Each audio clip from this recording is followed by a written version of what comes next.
Hey everybody, welcome to Always Bored Never Boring. If you've only clicked on this video to see what I have to say about Aeronautica, you might want to check the timestamps in the video description, because I will be getting there, but by a slightly meandering route. You have been warned. Those of you who have followed my channel for a long time, thank you by the way, will know that early on I used to post a lot of Games Workshop content. I built my channel on the shoulders of 40k and Blackstone Fortress, and that wasn't really done on purpose. I had no plan. I was just creating content about the things that interested me at the time. I was just lucky enough that the content resonated with enough people to help me start building the channel at the same time as doing what I enjoyed. However, in recent years things have changed. The amount of coverage I give to Games Workshop has steadily declined. That's not because I'm annoyed with the company, and it's not a response to how they botched Warhammer Quest Cursed City. And boy, did they ever botch Cursed City. It's simply because, in recent years, they haven't released anything that I could get excited about, and games that I enjoyed considerably have fallen out of favour, in particular Underworlds and Kill Team. Even Blood Bowl fell off for me, thanks mainly to the excellent Blitz Bowl, which I think is superior in every way. Even Dungeon Bowl and Gutter Bowl couldn't entice me back into the big leagues.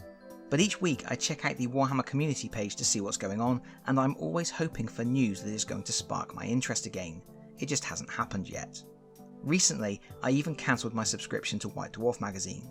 It was their monthly Blackstone Fortress content that got me to finally sign back up after years of just picking up an odd issue here and there, but a few months ago I realised every month I was unwrapping the magazine and then throwing it on a pile unread, because there was nothing in there for me. Why would I pay £60 a year for that? Really, we all know I'm just waiting for the next Warhammer Quest announcement. An announcement that I would definitely approach with a great deal of caution after what happened with Cursed City, but an announcement that I have no doubt would at least cause a frisson of excitement. But having said all that, I do have to admit the recent articles from Games Workshop regarding the forthcoming Legions Imperialis game has got me thinking, at least vaguely entertaining the idea that it might be fun to pick up a starter box and put it through its paces.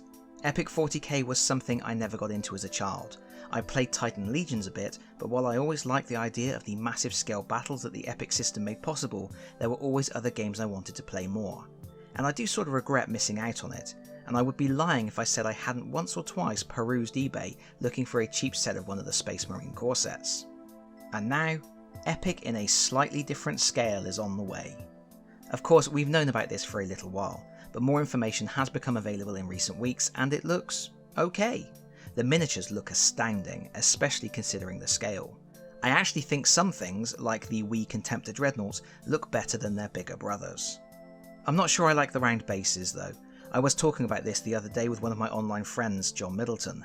He made some very good points about how and why the base shapes don't matter, but I always thought there was something so aesthetically pleasing about seeing the ranks of regimented troop blocks on the tabletop. It's sort of how I imagine armies on that scale would look if you were to zoom right out, and it made the game feel a bit more like you were generals watching the events unfold on a tactical display. Like in the movies when you see people pushing blocks around on maps as they discuss their plans for the battle that awaits them. But I digress. So I've been reading through some of the information available, and I have been kicking the idea down the road of picking up a set. There is something very appealing about a game that recreates battles on the scale we read about in the books. While it's fun to play run-and-gun guerrilla warfare games in ruined streets with small forces, only Epic feels like it can capture the true grandeur of intergalactic warfare of the type that destroys whole planets. Additionally, as someone who is already juggling far too many painting projects, working on Epic scale would be the only realistic way I could get a whole army of anything painted these days. Although having said that, the full contents of the Legion starter set is supposed to be a relatively small sized force, and already I can feel myself getting twitchy at the prospect of that much painting and that much investment in expanding my forces. Who knows, maybe I won't buy into Epic. I'm in a holding pattern right now, but at least I have been interested enough to read up on the game a bit, and one thing that I was particularly interested to see was how Legions Imperialis impacts Aeronautica Imperialis. Long-time viewers may remember that I was rather excited about Aeronautica in the beginning, but very quickly became annoyed at the haphazard releases. I wasn't keen on the overall format of the product, nor how quickly useful accessories such as ground assets and the official hex maps went out of stock. Simply trying to collect the things I wanted, to play the game in the way I wanted, was a bit of a nuisance, and that is something that I think is still an issue for me now. My enthusiasm for any new release of Warhammer Quest will be tempered by the knowledge that I'm going to have to play fastest finger first for any expansions that come along, and I would definitely be more heavily invested in the Lord of the Rings tabletop game if another company was making it. It was that situation, more than anything else, that sent my interest for Aeronautica into a bit of a tailspin. I ended up settling on just playing the game on a small scale using the contents of the first starter set, the first campaign book, and a paper playmat. I was happy with my little collection of Orky planes, and that was fine by me. I'll be honest, I didn't think Aeronautica had a lot of legs, or wings I suppose, after that. I thought that after the initial wave of releases it would quickly disappear. But as I have said numerous times before, I am usually wrong, and indeed I was. New factions came along, new starter sets. Despite my eternal skepticism, it kept on trucking for way longer than I expected.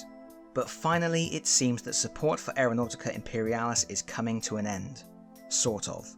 But not. And it's thanks to Legions Imperialis. I expect a lot of people saw this coming.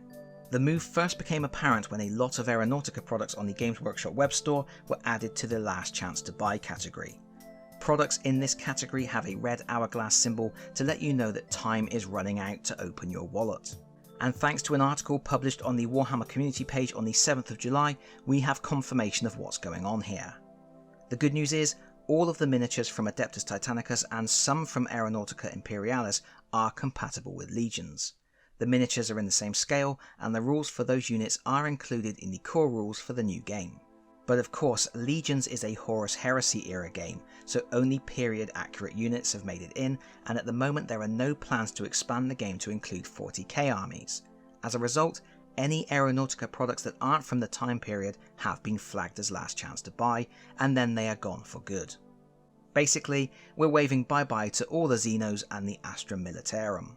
However, Games Workshop have said they are not discontinuing support for Aeronautica just yet. With Legions being a different sort of game, the rules there for Titans and aircraft are more streamlined than those from their respective titles, so if you want to play an intricate dogfight simulation, Aeronautica is still the game to play. Although, it's worth noting that aircraft in Legions are going to have their own style of bases that are different from the Aeronautica ones, so if you want to migrate your air fleet between these two titles, you may have to buy some alternative bases. And there's a bit more bad news, for the UK at least. A lot of the Aeronautica products are already sold out on the Games Workshop web store. Most of the Xenos are gone, the Orcs, the Eldar, even the starter set is sold out. There's nothing quite like a bit of FOMO to get stock flying off the shelf. In other territories, such as the US, stock availability varies, and of course you may still be able to find products from your friendly local game store or online retailer of choice. But if there is anything you are missing and you really want, it's probably a good idea to move quickly on it. And I think that nearly sums it up. To recap, Games Workshop have flagged any non-Horus Heresy era Aeronautica products for discontinuation, and many products are already selling out for direct purchase in some territories. Games Workshop claim they will continue to support the game, but only for the Horus Heresy period, but I do think this marks the end of Aeronautica, with the relevant miniatures being migrated into Legions as the game winds down. Sorry if this video was a little meandering. I will post a link to the Warhammer community article in the video description below so you can read through all the details for yourself, and don't forget to add your thoughts in the comments. Are you still playing Aeronautica?